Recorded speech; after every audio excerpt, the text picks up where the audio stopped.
Assalamualaikum warahmatullahi wabarakatuh.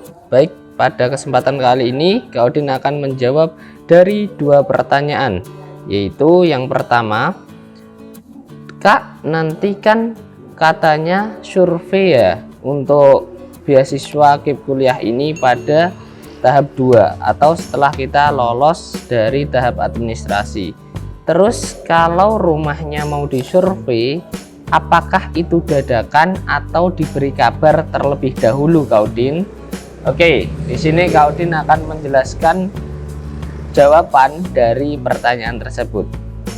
Benar adanya bagi yang menyebutkan bahwa nantinya bakal ada survei rumah dalam rangkaian penyeleksian beasiswa KIP kuliah. Kak Odin ingin memaparkan terlebih dahulu kapan survei itu akan dilaksanakan.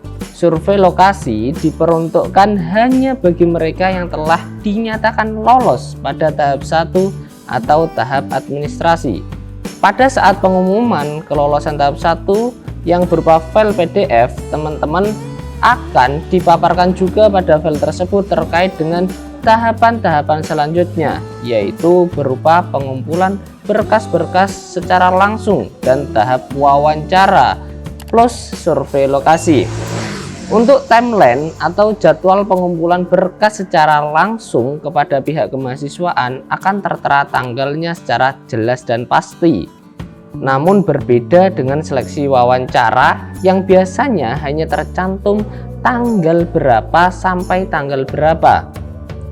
Salah satu contoh misalnya, pada file pengumuman informasi semacam tanggal 1 sampai 7 Agustus akan dilaksanakan seleksi wawancara dan survei lokasi. Jadi, teman-teman tidak akan diberitahukan secara jelas tanggal dan waktu pelaksanaan survei tersebut akan dilakukan.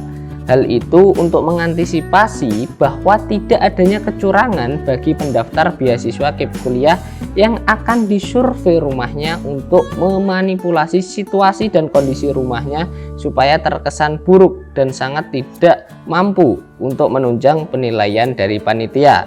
Jadi, bagi kalian yang nantinya akan disurvei lokasi rumahnya, tunjukkan lokasi rumah yang lengkap dan benar sehingga pada suatu hari tidak ada masalah yang akan timbul jika ada yang mengetahui rumah kita. Maka kita benar adanya adalah mahasiswa yang memang pantas untuk menerima beasiswa KIP kuliah sebagai bantuan kuliah secara penuh dari program pemerintah.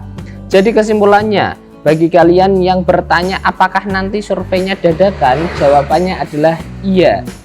Maka persiapkanlah dengan matang apa yang perlu untuk dipersiapkan dan jangan sia-siakan waktu yang ada, karena pendaftaran KIP kuliah hanya bisa dilakukan pada saat kita semester 1 saja, sehingga apabila kita telah gagal mendapatkan beasiswa pada saat ini, maka kita tidak akan bisa mengulangi untuk mendaftarkan diri sebagai penerima beasiswa KIP kuliah pada tahun depan atau semester-semester berikutnya. Untuk pertanyaan yang kedua, yaitu lalu bagaimana Kak jika rumah yang kita tempati bukan rumah orang tua kita, atau bisa dikatakan rumah menumpang atau rumah kontrakan? Apakah nantinya akan tetap disurvei oleh pihak penyelenggara dari beasiswa KIP kuliah ini?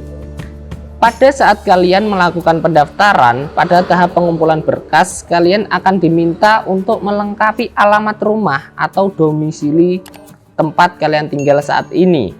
Maka dari data yang telah kalian cantumkan di sana yang akan menjadi lokasi tempat kalian akan disurvei oleh panitia penyelenggara. Baik itu hanya berupa rumah kalian tinggal sementara ataupun kontrakan keluarga kalian tinggal. Baik itu hanya berupa rumah kalian sementara maupun kontrakan keluarga kalian tinggal.